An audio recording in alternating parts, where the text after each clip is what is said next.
I've had people tell me that I abandoned them in my season of growth, when in reality, I used to drop everything to be what I needed to be for them in the moment. I used to be a people pleaser. I used to put everyone and everything else before myself. For years, that was my identity. My identity was in being a good friend, being a good support system, showing up for others in ways that they don't show up for themselves. Because that was the only thing that made me feel good about myself. I didn't believe in myself.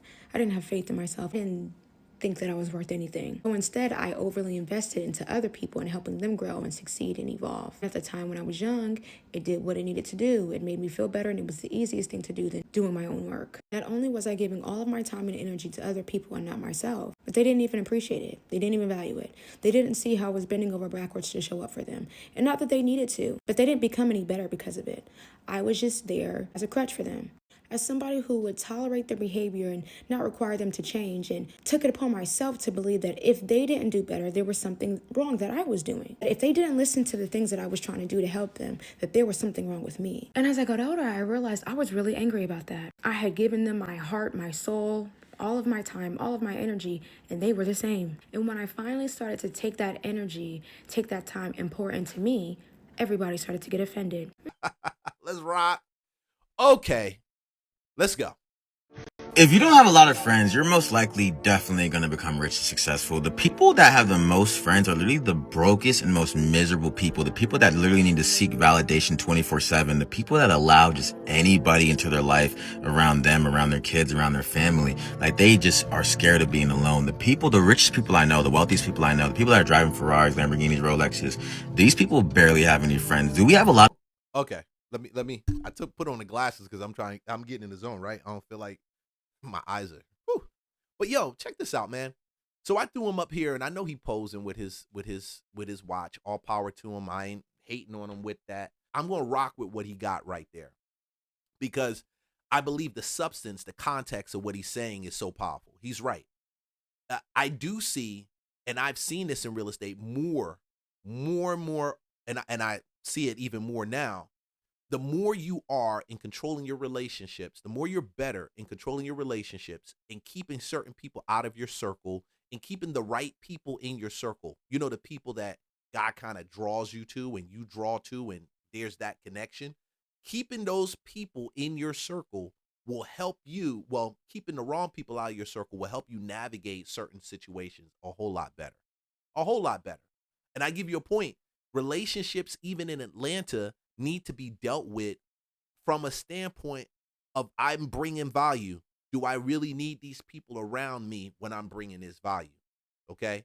I went to a networking event, and there were some people with value. There were most people with no value. Now, I'm not saying that they didn't have value, but what I am saying is that they did not articulate their value or present a level of value that you watching this podcast, watching this live stream would actually stop and say, let me talk to you. I don't know who needs to hear this, but you are not going to finish with the people you started with. I think a lot of times when we're young, we're all in the same playing field, and none of us have achieved much in life. As we start climbing the ladder of success, that is when we're going to see the biggest differences in our friend groups. Some of our friends are going to end up really successful, some of them are going to stay exactly where they are, and some of them are going to continue to struggle. And the person you become on your way to being very successful is different than who you were at the beginning. So some of the people that you were really close to, you start drifting apart, not because you're bad or they're bad people, but because you become different people. The way you see life is different, the way you see the world is different, and a lot of times you don't even get along anymore or have anything in common. And it's okay, you can still love those people, but there are going to be new people that are going to help you in the next stage of your journey or be at the end with you. People that align with who you are right now. So once you get to this stage, know that it's completely normal. You can still love those people and cherish those times in your life, but you guys are just different people now, and it's part of the journey. Because I can go somewhere and hear somebody talk to me about a digital card or talk to me about the service they have to offer, but that doesn't add value. Value is when you solve my problem, you bring a solution that will solve my problem, not stuffing your solution down my throat.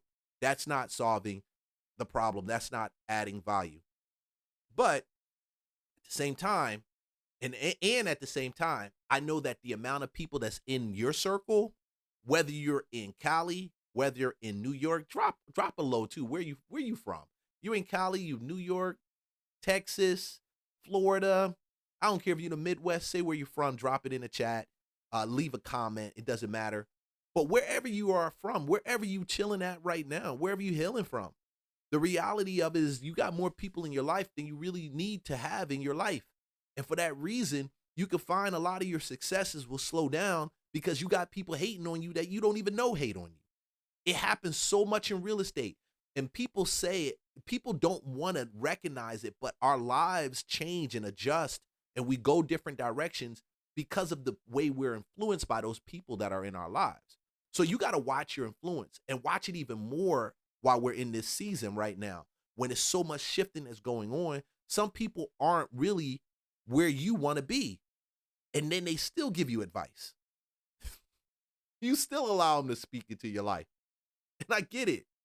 They're your friend, or they look good, or they may look confident, feel confident, it looks confident, or you may think they know what they're talking about.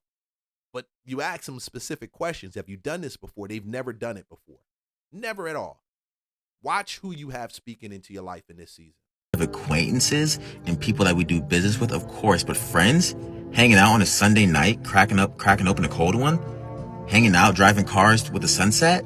No, not too many of those. Because at the end of the day, you really don't even know somebody until you know somebody, until you hang out with somebody. I think you really don't even know your own girlfriend, your own wife until you live together, in my opinion. You can hang out with that person all day. Until you live together, you don't really know them. You can have friends. He's right. Until you live together with them, you don't even know them. And I'm speaking for 100% experience. In the city of scammers, I've made friends with people and I had no idea they were scammers. I'm not talking about business relationships, because if I got a deal and you got a buyer, we're going to start talking and we're going to strike up a way to make money off of that deal. Anybody in real estate, y'all know what I'm talking about, okay?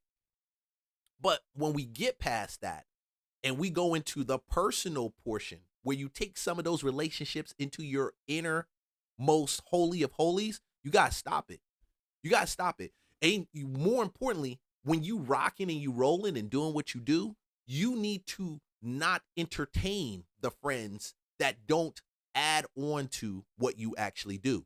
Meaning they're not going to help you find more real estate deals, flip more property, find more assets, teach people, or do anything like that you're aspiring to do, whether it's your real estate money, agency, or becoming an agent, or becoming a loan officer, or dealing with hard money. You have to watch these relationships. You have to, because the fewer your relationships, honestly, the higher you go. And why? I didn't understand it. I struggled with that and understanding that for years. Like when I say years, somebody could tell you, say, oh yeah, I get it. But I don't care, man. Listen, I was a C student. Okay. Yeah. I did some great things and I've done some good things and I'm thankful for my life. But yeah, I was a C student. Okay. So it took me a second. I'm talking to all you CB students out there. I was a CB student, all you CB students out there. Don't hit your head and have to figure it out on the back end. It's not your network is your net worth, but your network doesn't have to be huge to be your net worth. And we're talking more from business right there. And I tell you, even watch that in business also, because what shines and what's glitter isn't necessarily gold. A lot of times, and I can't even crack on silver because silver is up and up, right? Silver was down at 25, 30 when I was buying it. Now it's like 70, 75. What glitters isn't gold, okay? It could be brass, all right? But at the end of the day, bro, that's more important. That's more important than anything else. Anything. It's all day until you have a sleepover. You go on a trip. Oh my gosh, a trip will really expose and show what somebody really is and what they aren't. I promise you guys that right now. And especially to really know your friends once money involved. How many people can you really call your friends that'll bail you out of jail? How many people that you can borrow $1,000 from right now? You get what I'm saying? Like, now, broke people can hang out with everybody in the whole world all day long, but rich people will choose their friends very selectively. In addition, some rich people rather be friends with their enemies than a random person. I promise you, it's not even funny. It's that deep, but it comes down to. Yeah, it's that deep, because at least your enemies, you heard that saying, keep your enemies close, your friends close, your enemies even closer. At least, at the very least, you know, if they're your enemy in the business space, you can at least learn from them. If they're doing something great, you steal shamelessly. There's a book on that. Steal shamelessly. You can do that. But boy, when they broke and they in your space, and there's nothing wrong. Everybody goes through that phase of being broke. They want to say, oh, you're broke. Yeah, you don't have any money. That's cool. But he or she should be figuring out or in a place where they can work on their wealth, change that place. It doesn't mean in your space helps them grow and change. That's when they're putting their trust in you and reliance on you. And as you grow and you get more, they're the ones that are going to be hating on you. You heard what I said? Like, they're the ones that are going to be hating on you because they see your growth and they tied their success to your growth. And that seems crazy, but it's so true. And it's the mentality of a person. I tell people and I keep saying this, you can get in a course and learn real estate from the top bottom. You can know the words, you can know definitions of things, you can know subject tos, owner financing, buyer seller market, all these great things. But one thing they don't give you is mindset. That's the one thing you don't get. The industry is crooked for that reason, I feel, because people get in and they see the exterior adornments, the cars, the houses. The person may come in. One dude came into this networking event and he was looking like he was Tony Montana. I mean, really rocking up in that joint with the gold, the silver. He like, oh yeah, it's me. You know, you don't know me. I'm like, bro, I don't know you. And honestly, I don't care to know you because you're leading with the wrong things. So you got to sit back and look and analyze what's really going on. Who you're around when you get down to that level of wealth or that level of accomplishment. Broke people who got nothing to lose, nothing going on, they can hang out with anybody and everybody. They don't care if they're being disrespected. They don't care if that person is a bad person in real life. They'll just hang out with anybody because they want that validation. They want that feeling that they're not alone. So remember, if you don't have a lot of friends, you're probably going to be extremely successful and you're going to have a very peaceful life. As always, make sure you like, follow, and comment. Peaceful, a very peaceful life. And that's somewhere along the line you started believing, or you probably never thought about it, that peace should actually be in your life before money gets there. You heard what I said? Like, what I love about my life, it is not that I have access to a bunch of money, which I really don't. So I'm just like you. Like, I work and I go and I grind. I just do things a little different, and money just flows a little faster. And it's just because of the streams that are built. But honestly, I would trade if I have a check that comes, and I know this from experience. Some of y'all may think I'm crazy. If I was going to get a check for $5K, but I know tied to that $5K was going to be the worst experience that I have, and coming out of that experience, yeah, I may learn some things, but I'm like, damn, I'd rather go to someone, get the answers, or watch and see the outcome than to experience that discomfort that I didn't have to go through for money.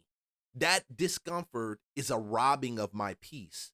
And when we don't prioritize our peace, and we're going to talk some more about this, the rest, then we're going to find ourselves in a place where we do anything and everything for money, and we don't have the first thing first, which is your peace. Because in that place, you see deals. That's where you see the deals. That's when you see opportunities, whether it's real estate or off of real estate. Doesn't matter at all. That's where it is. So